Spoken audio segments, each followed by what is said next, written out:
On a tous un rêve en tête, un but qu'on aimerait atteindre plus que tout, quelque chose qui nous anime, une situation professionnelle idéale, un diplôme, un accomplissement ou tout simplement un mode de vie dans lequel on se sentirait satisfait. Mais parfois, on hésite à se lancer. On hésite tellement que finalement, on ne le fera jamais. Alors, qu'est-ce qui nous manque? Qu'est-ce qui nous manque pour faire le premier pas? Le deuxième, le troisième et le quatrième? Ce sont des questions auxquelles je vais répondre dans cette vidéo, en te donnant des exemples de ma vie personnelle. Car comme tu le sais peut-être déjà, je suis auteur d'un livre qui est devenu best-seller. Et dans pas longtemps, je vais me produire et même je vais m'auto-produire à l'Olympia pour un one-man show historique le 7 septembre 2024, le samedi 7 septembre à 14 h. Et bien sûr, tu es convié à y participer. Le lien pour t'inscrire, il est juste là. Prends ta place pour me soutenir et ça va être un moment historique. Et comme tu le sais, ce sont des succès très importants pour moi et je voudrais te partager et vous partager mon expérience en vous donnant les 5 points importants qui m'ont permis d'atteindre mes objectifs. Parce que toi aussi, tu as des rêves, des objectifs à atteindre et je veux que tu appliques ces 5 points qui vont te permettre toi aussi d'atteindre tous tes objectifs. Quand on a un rêve, souvent, on attend. On attend que ce rêve devienne réalité, comme si ça allait nous tomber du ciel. Ce qui est sûr, c'est que ce n'est pas en faisant rien que notre rêve va se réaliser. Et c'est même le contraire. C'est la meilleure manière de faire en sorte que ça reste un rêve, d'être dans l'inaction. Car oui, on le sait déjà, mais rien ne tombe magiquement du ciel. Alors pourquoi on agit comme si c'était le cas? Il faut agir.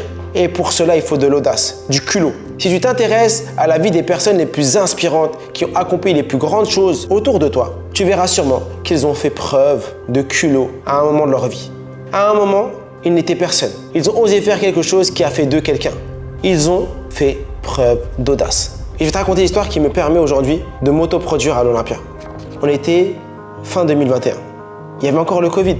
Je me rappelle, j'étais sorti avec ma femme sur Paris. On était en week-end chez mes parents. On avait laissé mon fils chez mes parents. Et on se baladait, boulevard des Capucines, on était parti prendre un petit goûter. Et là, je vois la salle mythique de l'Olympia. Et je regarde ma femme et je lui dis, chérie, un jour, je vais me produire là. Elle me regarde et elle se moque de moi. Elle me dit, mais comment ça, qu'est-ce que tu racontes? Je la regarde vraiment et je lui dis, si, un jour, je ferai une salle. Et je me projetais. Il y aura 2000 personnes. Ça faisait 1 an que je m'étais lancé dans l'entrepreneuriat. Et elle me dit, mais ce garçon, il rêve. Et là, au fond de moi, j'avais fait quoi? J'avais mis une graine. Une graine que j'avais plantée. Et je me suis mis en mouvement et dans l'action. En me disant, un jour, je ferai cette salle mythique. Et c'est ce que j'ai nourri. Et en 2022, fin 2022, je commence à les contacter. Pas de nouvelles. Ils ne me répondent pas.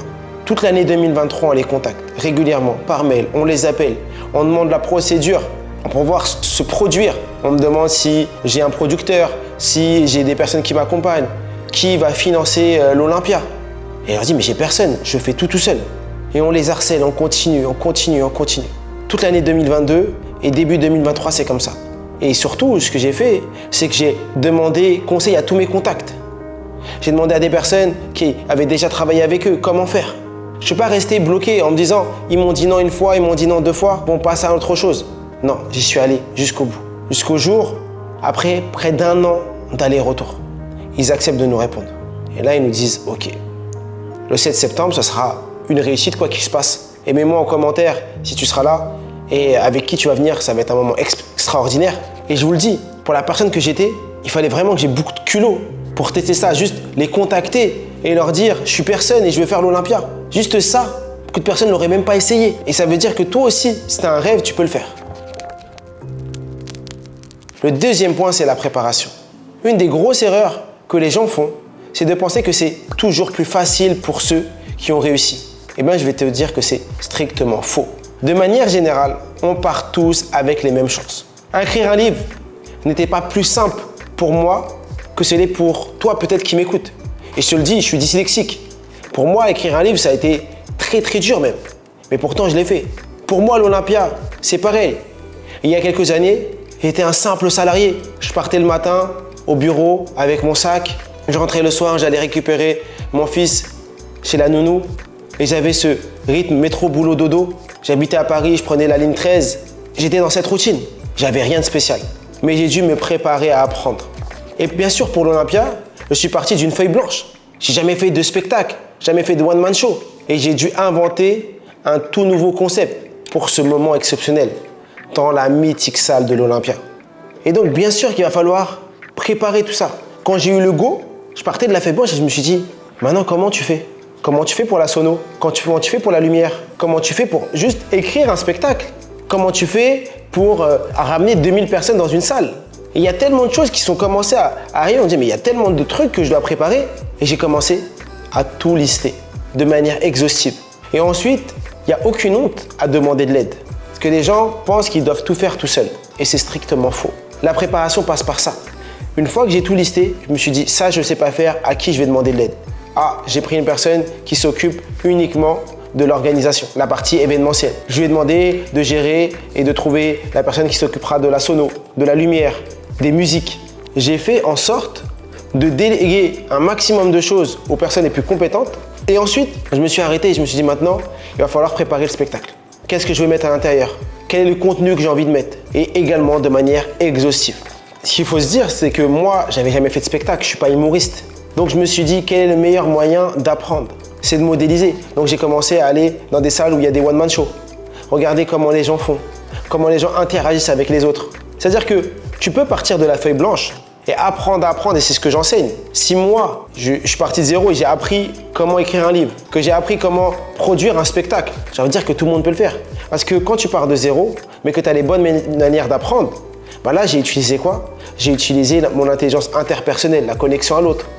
J'ai utilisé également cette notion qui est importante, le mimétisme, la synchronisation à l'autre. Ouais, c'est des notions que j'avais appris et que je mettais en application au travail, dans les méthodes d'apprentissage, dans les livres que je lisais, que j'ai reproduit dans quoi? Dans cette envie de réaliser un spectacle.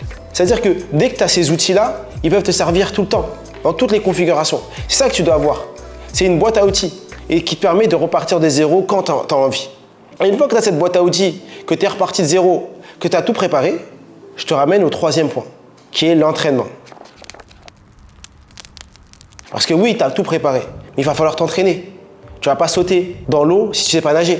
Après m'être préparé du mieux que je pouvais, je ne peux pas me lancer directement. Donc, en attendant le jour J, je me suis énormément entraîné. Et c'est pour ça que j'ai créé le Boclé Tour. J'ai modélisé, comme je vous disais tout à l'heure, les gens qui font des spectacles. Une personne qui fait un spectacle, lorsqu'il se produit dans une grande salle, avant cette grande salle, il est en quoi? En rodage. Le rodage, c'est quoi? C'est faire plein de petites villes, plein de petites salles où il va s'entraîner. Il va faire des blagues, certaines qui vont fonctionner, d'autres qui ne vont pas fonctionner, pour savoir ce qui reste et ce qui ne garde pas. Et donc, j'étais dans cet état d'esprit-là. Et c'est pour ça que j'ai commencé en me disant, allez Mohamed, tu vas faire une date en Belgique. J'ai fait Bruxelles, après j'ai fait Lille, ensuite je suis allé à Marseille, j'ai fait Montpellier, j'ai fait Lyon. À chaque fois, on a réuni plus de 100 personnes et le but était uniquement de m'entraîner, de faire mon propre rodage, voir ce qui fonctionnait et voir ce qui ne fonctionnait pas. Et cette logique aussi m'a permis de rencontrer les illimités, d'aller à la rencontre de ma communauté, de ma famille, parce que je dis même que c'est ma famille, de discuter avec eux, de voir ce qu'ils aimaient moins, de comprendre aussi les souffrances de chacun. Et ça m'a permis de prendre conscience que ce qu'on fait nous au quotidien, la méthode Boclé, aide énormément de gens. Cette notion d'entraînement, elle va forcément avec un point important. Quand tu t'entraînes, il ne faut pas juste t'entraîner. Parce que l'entraînement, c'est bien. Tout le monde peut s'entraîner. Je peux faire le Boclé Tour et m'entraîner, répéter, toujours la même chose. Mais ce qui est important, c'est un entraînement proactif. Et ce qui nous ramène au quatrième point. Essai, erreur, réajustement. J'essaye, je me trompe, je réajuste. L'entraînement est riche et nous permet de progresser à partir du moment où on analyse ce qui ne fonctionne pas. Parce que ça te permet de t'améliorer. Si tu t'entraînes, tu vas te tromper forcément, c'est sûr. Mais c'est bien ça le but de l'entraînement. C'est se tromper encore et encore pour s'améliorer. Quand tu pars en te disant que tu vas te tromper pour t'améliorer, ben, tu acceptes facilement la critique. Tu dis, ah ouais, ça, j'aurais pas dû le faire comme ça. En vrai, il faut jamais avoir peur de faire des erreurs. Parce que faire des erreurs, c'est le moyen le plus efficace d'apprendre. Et cette notion de essai, erreur, réajustement, c'est ça qui est incroyable. Entre ma première prestation en Belgique, ma deuxième à Lille et ma dernière à Lyon, il y a un fossé. Et ce fossé n'a pu avoir lieu uniquement grâce à la répétition des exercices, la répétition de mon one-man show, mais surtout grâce au fait que j'ai analysé ce qui fonctionnait et ce qui ne fonctionnait pas. Je me suis regardé, ah, cette blague elle fonctionne, cette blague ne fonctionne pas. Ah, le moment où un tel parle, c'est très bien. Quand je fais telle action, c'est très bien. Cela est possible uniquement quand tu acceptes l'erreur. Et c'est important que tu acceptes l'erreur. Mais moi, en commentaire, la dernière fois que tu as fait une erreur et le réajustement que tu as mis en place. Et comment ça t'a fait grandir? Parce que les erreurs, ça fait forcément grandir. Il y a une notion qui est fondamentale et c'est le 5e point que j'ai envie de partager avec toi. C'est que tu dois passer à l'action maintenant. Maintenant que tu as de l'audace, tu as l'audace de te lancer dans la quête de ton objectif. Quand tu t'es préparé au mieux, que tu t'es entraîné sans relâche pour te perfectionner, alors tu touches du doigt ton objectif. Et il ne te reste qu'une seule action à faire, le passage à l'action. Dans mon cas de figure, mon action se déroulera le 7 septembre 2024 à 14 h à l'Olympia. Mais toi, de ton côté, c'est quoi ton action? Qu'est-ce que tu as envie d'accomplir? Une action imparfaite sera toujours mieux qu'une parfaite inaction. Et trop de gens restent immobiles. Il va falloir que tu sois dans le mouvement. Et plus tu vas t'entraîner, plus tu vas être dans l'action, plus tu vas progresser. Si on m'avait dit en janvier 2021, lorsque j'ai lancé ma boîte et que j'ai créé ma société, Mohamed, tu accompliras tout ça, j'aurais dit non, c'est impossible. Impossible qu'en 4 ans, j'accomplisse autant de choses. Mais la seule chose qui m'a permis de le faire, c'est le mouvement. Et bientôt, tu dois te dire la même chose, action après action. Et peut-être que le fait de venir à l'Olympia, c'est déjà de l'action. Tu sais que tu es la moyenne des 5 personnes que tu côtoies. En allant à l'Olympia, tu seras entouré de personnes qui ont le même état d'esprit que toi, qui penseront comme toi, qui auront la même énergie que toi. Choisis ton objectif, sois audacieux, vas-y. Et j'aimerais que dans 6 mois, dans 1 an, tu me dises, Mohamed, je t'ai écouté un jour dans une vidéo YouTube, j'ai mis ça en place, regarde ce que j'ai accompli. Peut-être que vous allez être des milliers à écouter cette vidéo. Mais moi, ce que j'ai envie, c'est qu'au moins une personne, juste toi qui m'écoutes, si toi tu passes à l'action, j'ai réussi. J'ai un petit bonus que je voudrais te partager. Pour atteindre tes objectifs les plus faux, il faut que tu changes tes habitudes. Car tu peux faire tous les efforts possibles pour atteindre ton objectif. Si tu es dans un environnement nocif, tes efforts seront vains. Alors, je te conseille de regarder la vidéo qui est juste là, où je te liste les bonnes habitudes que tu dois mettre en application si tu veux vraiment réussir. Et comme je dis toujours, je suis, tu es, nous sommes tous illimités.